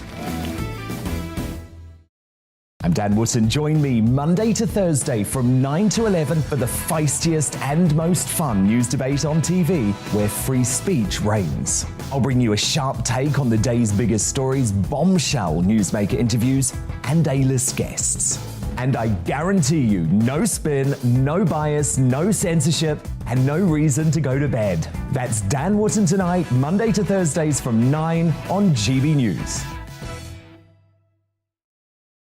Hello, I'm Michelle Dewberry, and you can join me every weekday 6 till 7 on Jubes and Kerr. Me and my panel will get stuck right into the day's events, and I can tell you, in fact, I can warn you, expect some robust debates, some strong opinions and perspectives from both sides of the fence. It's about you at home as well. I love to read out all of your comments, or at least as many as I can. So join me, Michelle Dewberry, Monday to Friday, 6 till 7 on Jubes and Kerr. Hello, I'm Patrick Christie's. And I'm Mercy Moroki. Make sure that you join us Monday to Thursday, 10 a.m. until midday, right here on GB News for To The Point. We're not afraid to talk about the topics that matter to you or the big topics that always matter. We cover absolutely everything, from the breaking political stories of the day to law and order, what's going on in the channel. We're not afraid to hold people to account. We always make sure we include your views on our show. Indeed, if you're thinking it, you can guarantee that we're saying it. So make sure you join the conversation with us, 10 a.m. until midday, Monday to Thursday, for To The Point on GB News.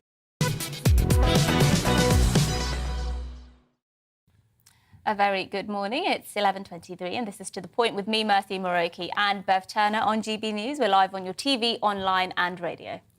Now, to our next viewer listener, Paul got in touch, quite concerned to say, I'm a child of World War II and I've never experienced such a decline in standards, morality, civic pride and trust in politicians. Looking back at the 60s, 70s, 80s and 90s, the UK was a far better country than it is today, and the degradation is alarming. So we are going to channel our inner Mary Whitehouses. But you don't know who that is, do you? Sorry. She doesn't know who Mary Whitehouse is. She's way too young, but I'm sure a lot of our viewers and listeners will, and I'm sure our first guest will. Well, yeah, our first guest is Stephen Pound, former Labour MP. Joining us in the studio and down the line is the former Conservative advisor, Claire Pearsall. Thank you both for joining us. Look, you know, I'm 27 in a few weeks, so obviously can't remember, well, I can't even remember the 90s, so there you go. But, you know, from your perspective, let's start with you, Stephen. You've obviously served in Parliament. Have you seen a decline in standards, particularly when it comes to our politicians? Stephen? Well, I don't know about your birthday. My birthday's on July the 3rd, and you know, I can't remember anything about my last birthday. Look, years and years ago, they discovered some ancient Sumerian clay tablets in Ur of the Chaldees that were about 6,000 years old. And when they translated, it says, the modern generation are a bunch of slackers, nothing's as good as it used to be, everything was a lot better. So I don't think there's anything new about this at all. I think what's different nowadays, possibly, is people like yourselves, because you have shone a light into some dark places. There was always a lot of handcockery going on, but it was only recently that people have actually found out about it. I am not taking any responsibility for Matt's handcockery, if that's what you were getting at. No, the revelation there too under... You mean the fact that we publicise this content now, that we shine a light on it and we spread it around the world? And sunlight is the best disinfectant. But if you think, I was at Lord Palmerston expired in coitus on a billiard table. He was the Foreign Secretary. You know, Asquith, Lloyd George, they were at it like knives in a box. But what you didn't have then was what you have nowadays, which is a very, very intelligent and a media that simply doesn't condescend to people anymore. Yes, well, and that's the difference. But in all honesty, I mean, when I was but a lad, you know, people looked up to priests, doctors, bank managers, MPs. You know, Neil Kinnock's mother said MP stands for man of principle. You tell me nowadays who it has wide respect. Tricky that one. Well, former Conservative advisor Claire, what do you think? Because there is a feeling that people have lost trust in authority and actually respect in authority, stretching from everything from sort of teachers to, you know, the highest people in office. What do you think? And I think that's right. I think that trust is so very important and it is really easily lost and very hard to gain back. And I think that's what we're seeing at the moment. And Stephen's right. We have much more media coverage these days of what's going on in Parliament. People would never have watched the level of Prime Minister's questions, for example, or news coverage that they do these days. 24-hour rolling news was never a thing back in the 1980s. You had to wait for the next day's newspapers to find out what was going on. So I think a lot of it is that we have access to information, but also that we're willing now to speak out on certain subjects that we disagree with. That's coming more and more clear, that people are willing to stand up and say, my opinion is this is what I believe in. And I don't think we've seen that for some time. It has led to distrust in politics. And you've seen that over the last, 18 months, for example, sort of anything post-COVID, trust in the decisions of politicians is now incredibly low. I think the last poll that I saw was 63% of people had said that politicians were only in it for themselves, which I think is a staggering number. And I expect that to be higher, coming up in the next few weeks.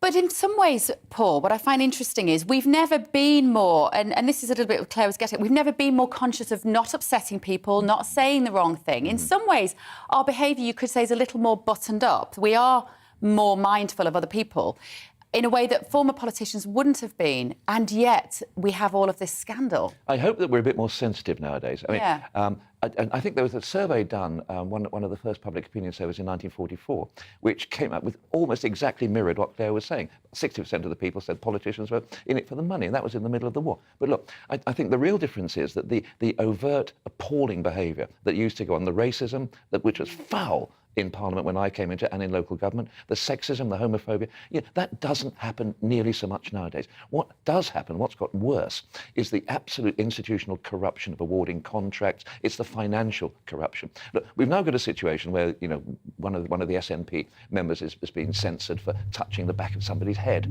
Now, when I first went into Parliament, that wouldn't even have been noticed. So I think there's a transition going on here. I think, and partly because of your searchlight that you're shining on the dark alleys of Parliament and Westminster, and fair play to you.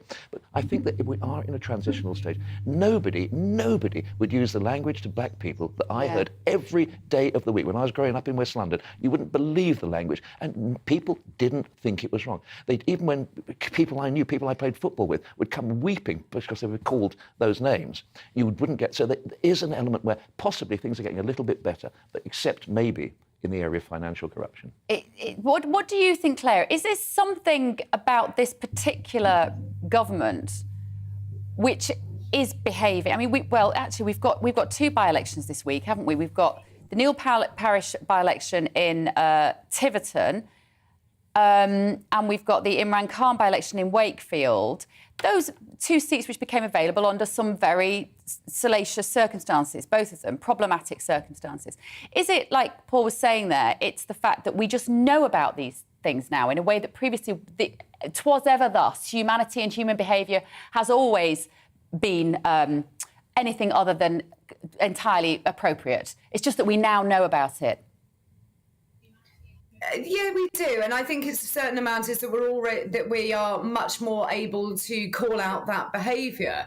I started in Parliament some 18 years ago, and the level of misogyny then was enormous, but you didn't dare speak out. And now we're seeing people willing to speak out and able to do so. So I think a lot of that is the availability of a platform on which to do it, whether it be social media, whether it be broadcast or newspapers. You have that available to you. So I think we've seen with these elections that behaviour called out incredibly quickly, and quite rightly so, especially in the case of the former Wakefield MP. What an appalling crime that actually was. With Neil Parish, it was ridiculous, and he quite rightly then decided that he would stand down rather than become a distraction. And I just think that people now are not willing to accept that from those in authority. You see it with police officers now, with teachers, with anybody within the NHS.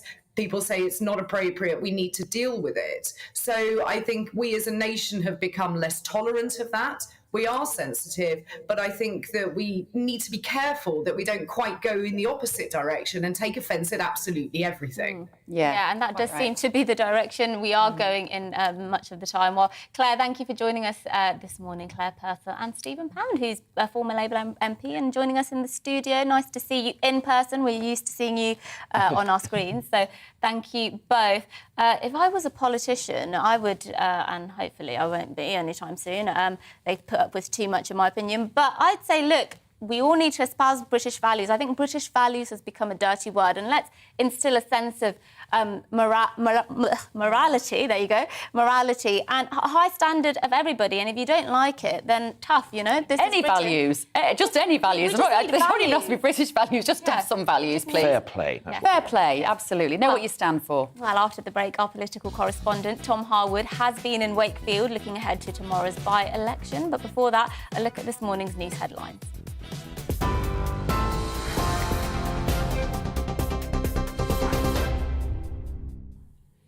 It's 11:32. I'm Rosie Wright, keeping you up to date on GB News. Rising food prices have pushed inflation to its highest level in 40 years, climbing to 9.1% in May, up from 9% in April. The cost of food and non-alcoholic goods were the main driver, seeing the biggest jump since 2009, putting more pressure on household budgets. The Chancellor says the government is doing everything it can to bring inflation down and combat rising prices. I want people to be reassured that we have all the tools we need and the determination to reduce inflation and bring it back down. Firstly, the Bank of England will act forcefully to combat inflation. Secondly, the government will be responsible with borrowing and debt so we don't make the situation worse and drive up people's mortgage rates any more than they're going to go up. And lastly, we're improving the productivity of our economy, improving the supplies of energy we have and moving people off welfare into work. In eastern Afghanistan, an earthquake's killed more than 900 people.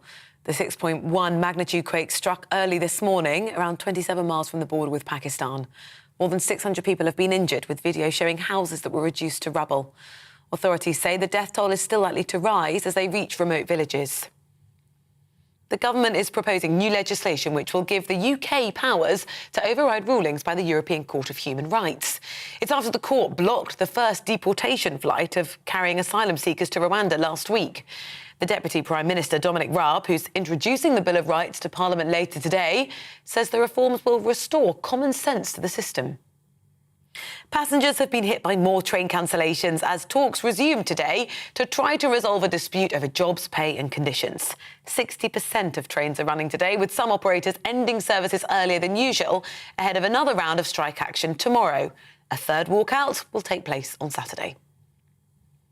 TV, online and DAB+ radio, this is GB News.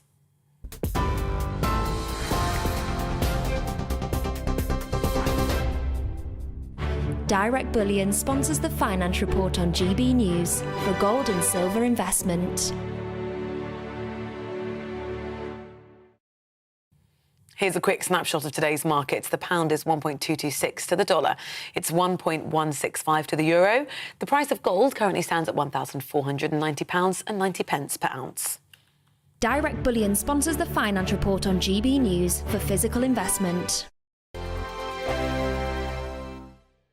We are GB News. We're right across this great nation. On TV, on radio, on digital. Absolutely everywhere. We don't talk down to you. We embrace all voices.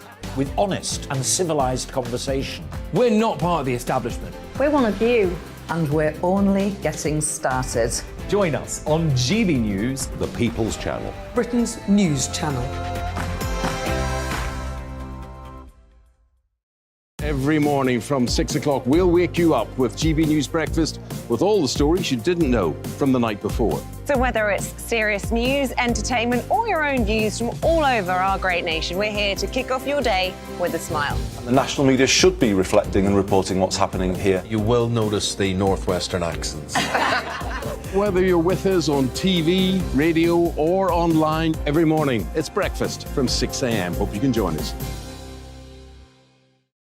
Join us for Ministry of Defence, the comedy panel show that's just like the news, in that the left fights the right and it doesn't really seem to matter who wins. We cover the big stories. It was in fact a troop of baboons and not angry vegans. I like that. And the really important stories. Fat naked cow gets stuck in swimming pool. It's a headline in a lot of local newspapers. Yeah. We're on the same team, Nick. Yeah, but I'm just helping you. Join us for Ministry of Defence, Saturday nights, 8 o'clock on GB News.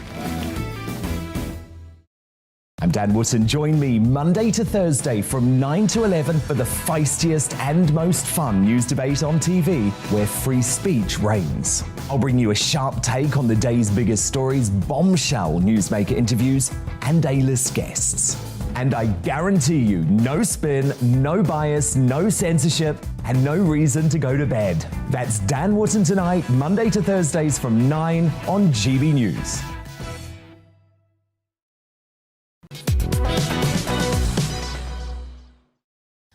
Good morning, it's 11:37 and this is To The Point with me, Mercy Moroki, and Bev Turner on GB News. We're live on your TV, online and radio this morning. There are two key by-elections taking place tomorrow after the MPs of Wakefield and Tiverton and Honiton resigned over sex scandals. Our political correspondent Tom Harwood has been in Wakefield to find out more. Welcome to Wakefield. This town that had been held by the Labour Party for decades was won by the Conservatives in 2019, a definitive seat in the Red Wall.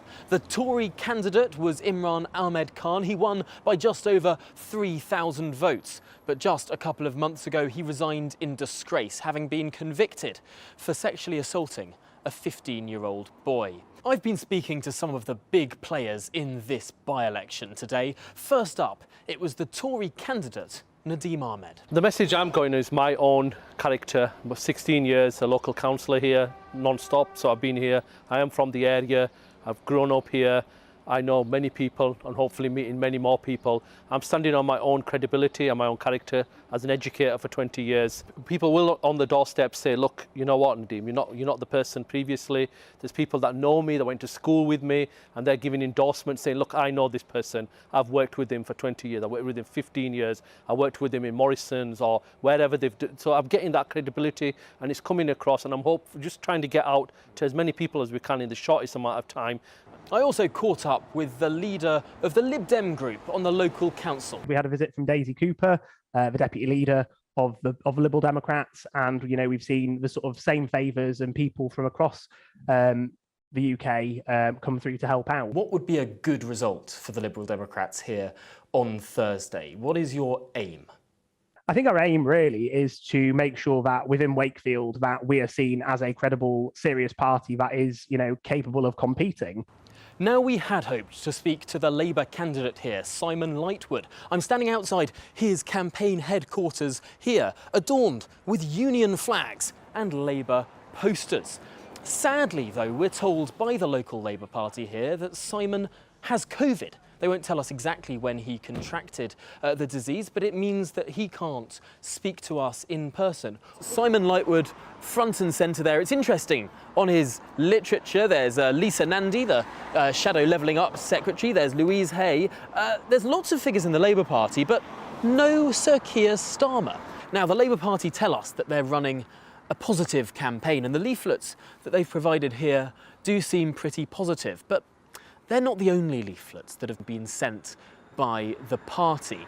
This leaflet appeared at the start of the campaign, attacking the Conservative Party, of course, for their previous candidate, Ahmed Khan, a convicted sex offender, and asking the question, who will the Tories choose next? So lots of apathy, really, at this by-election. The turnout is not expected to be particularly high. Of course, there are 15 candidates standing on Thursday. Reporting from the Wakefield constituency, I've been Tom Harwood for GB News. Yes, well, Tom Harwood there, our political correspondent on that by-election taking place later this week.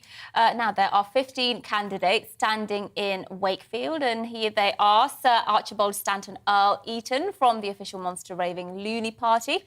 Nadeem Ahmed for the Conservatives. Akif Akbar, who's independent.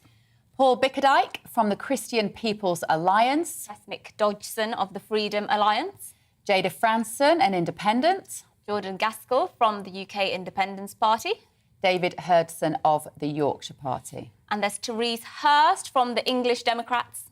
Christopher Jones, Northern Independence Party. Simon Lightwood for Labour.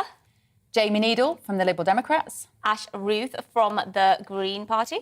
Ashley Simon from Britain First. And Chris Walsh from Reform UK. So there are all the candidates standing there for tomorrow. Is it tomorrow? That's the situation where I feel like I'm reading out the sort of draw for the FA Cup when you do that. Yeah, not as exciting, though, is it really?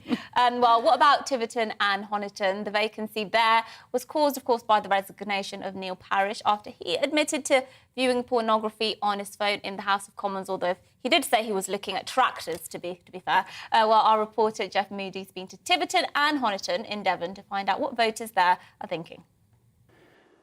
Tranquil, trusting and Tory. They voted Conservative here since the 1930s, but in this rural backwater, many traditional voters are now no longer going with the flow. And it's almost inconceivable such has been Conservative support here. They backed Brexit by 58%. They have an ageing population, 28% are over 65, and unemployment is low. But this by-election is not just about the policies. This is Conservative heartland, the rural agricultural southwest. It should be an easy win for the Conservatives. But talking to people on the streets of Tiverton and Honiton today, it's not the policies they're so concerned with, it's the man. Partygate just exemplifies the attitude that seems to be that rules are for poor people, not for the governing body. Fair enough, give them a fine. That's it. Don't have to be such a big thing and a big, oh, they've done wrong. We need a very strong leader and one that will get things going, such as Boris Johnson did with the vaccines and all of those issues. You also need someone with integrity. And so that's why I haven't decided yet. There's residue too from the resignation of their former MP, Neil Parish. Extremely bad. Watching pornography when he should have been doing something else. He was supposed to be watching tractors, but he wasn't watching about tractors. Well, I wouldn't lump together a whole party based on the acts of one individual, so I'm glad that he's no longer in Parliament. But yeah, I feel like the Conservatives is the main vote for like the Brexit supporting people. We asked Labour and the Conservatives to talk to us. Both candidates said they're far too busy today meeting voters to talk to us. Well, busy they might be. The Conservatives have a 24,000 majority, but the Lib Dems are snapping at their heels, and that's making them anxious. At the Lib Dem campaign HQ, foot soldiers have been drafted in, and the party faithful are buoyed by an internal poll that puts them level pegging with the Tories. The first thing people tend to want to talk about is Boris Johnson as Prime Minister. People often want to talk about issues of a lack of honesty and integrity at the top of politics. And it's not about Partygate per se, it's more around what that represents. It's more about lies told to Parliament and the resignation of ethics advisors, for example.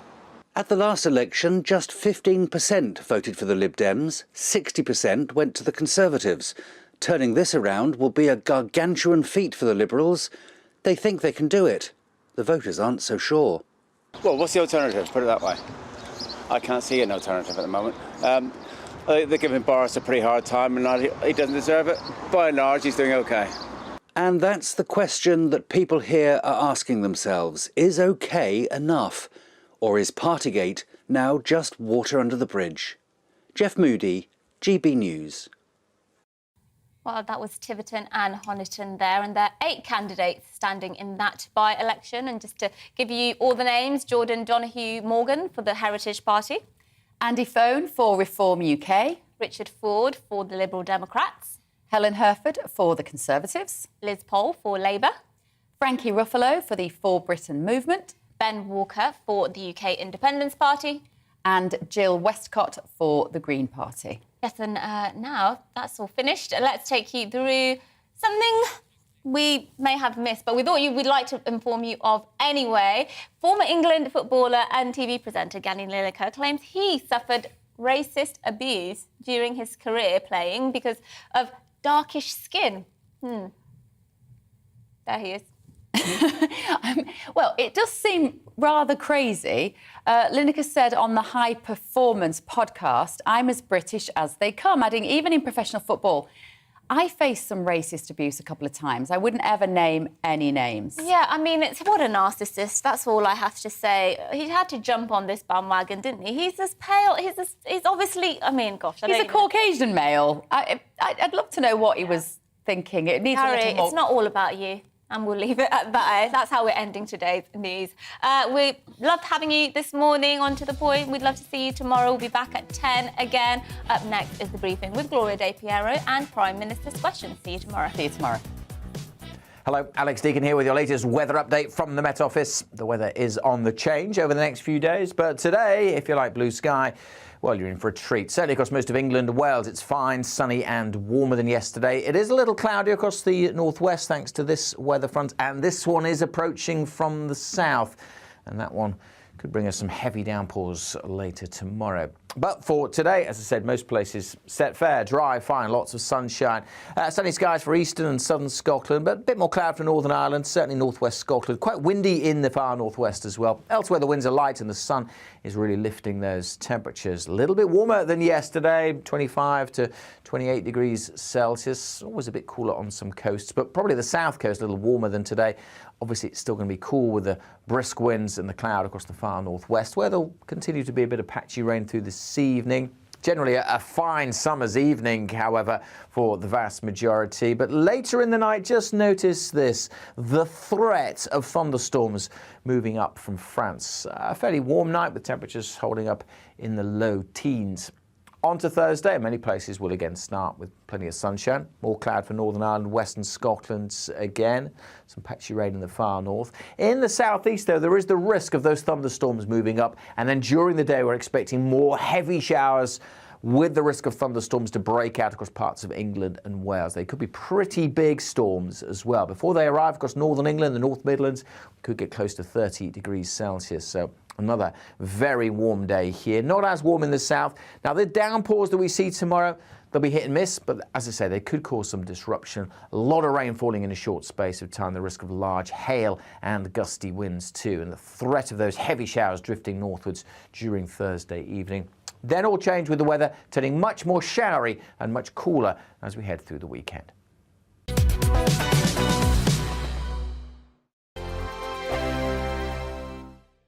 We are GB News. We're right across this great nation. On TV, on radio, on digital. Absolutely everywhere. We don't talk down to you. We embrace all voices. With honest and civilised conversation. We're not part of the establishment. We're one of you. And we're only getting started. Join us on GB News, The People's Channel. Britain